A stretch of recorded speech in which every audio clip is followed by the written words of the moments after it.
Furniture വിപണന രംഗത്ത് 13 വർഷത്തിലധികം നിലമ്പൂരിൽ പുതുമയുടെ പ്രൗഢ വിസ്മയം ഒരുക്കിക്കൊണ്ട് വിശ്വസ്തയോടെ പ്രവർത്തിച്ചു വരുന്ന new Rajadhani furniture, Keerthippadi, Nilambur. Phone 04931 222 771.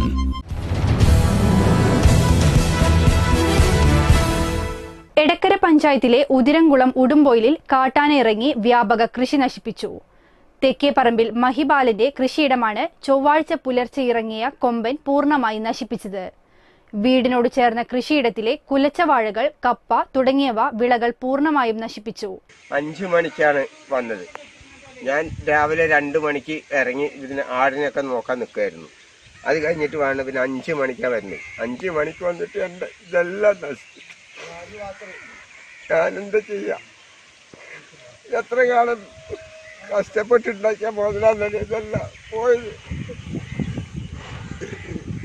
ഞാൻ എൻ്റെ മക്കൾക്ക് കൊടുക്കാൻ വേണ്ടിയിട്ടുണ്ടാക്കിയ കപ്പയും എല്ലാ സാധനങ്ങളും കംപ്ലീറ്റ് നശിപ്പിച്ചു. എത്ര രൂപയുടെ മുതൽ മുടക്കിയിട്ട് ഞാൻ വേലി അടച്ചറിയാം. ആ വേലി ചവിട്ടി പൊളിച്ചിട്ടാണ് കയറി വന്നത്. അതിനൊക്കെ എന്ത് ചെയ്യാന്നറിയോ?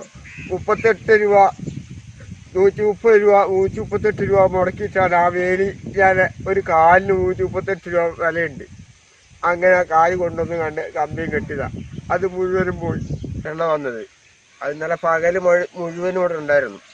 അവരാണ് ഇപ്പൊ പോയിട്ടില്ല. ഇവിടെ ആ പുഴയിലോട്ട് ഇറങ്ങിയിട്ടുണ്ട് ആ സാധനം.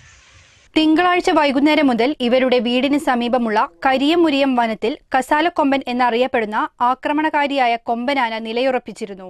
രാത്രി ആളുകൾ കൊമ്പനെ പടക്കം പൊട്ടിച്ച് ഓടിക്കുകയും ചെയ്തു. പിന്നീട് പുലർച്ചെ 5 മണിയോടെയാണ് മഹിബാലന്റെ കൃഷിയിടത്തിലെത്തി ആന നാശം വിതച്ചത്. 7 മണിയോടെയാണ് കൃഷിയിടത്തിൽ നിന്നും ആന പിൻവാങ്ങിയത്. ഭീതിയോടെയാണ് ഇയാളുടെ കുടുംബം ഈ സമയം വീടിനുള്ളിൽ കഴിഞ്ഞത്.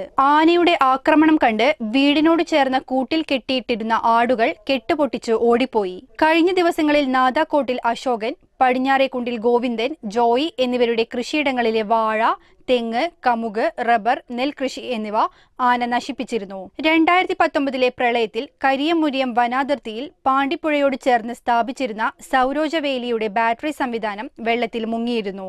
തകരാറിലായ ബാറ്ററി അടക്കമുള്ള ഉപകരണങ്ങൾ റിപ്പയർ ചെയ്യുന്നതിനായി വനം ഉദ്യോഗസ്ഥർ കൊണ്ടുപോകുകയും ചെയ്തു. സൗരോർജ്ജവേലി പുനഃസ്ഥാപിക്കുന്നതിനായി നാട്ടുകാർ ചേർന്ന് 1.5 കിലോമീറ്റർ വനാതിർത്തിയിലെ അടിക്കാടുകൾ വെട്ടിമാറ്റി വൃത്തിയാക്കുകയും ചെയ്തു. എന്നാൽ 1 വർഷത്തിലേറെയായിട്ടും ബാറ്ററിയുടെ തകരാർ പരിഹരിച്ച് പുനഃസ്ഥാപിക്കാൻ വനം വകുപ്പ് തയ്യാറായിട്ടില്ല.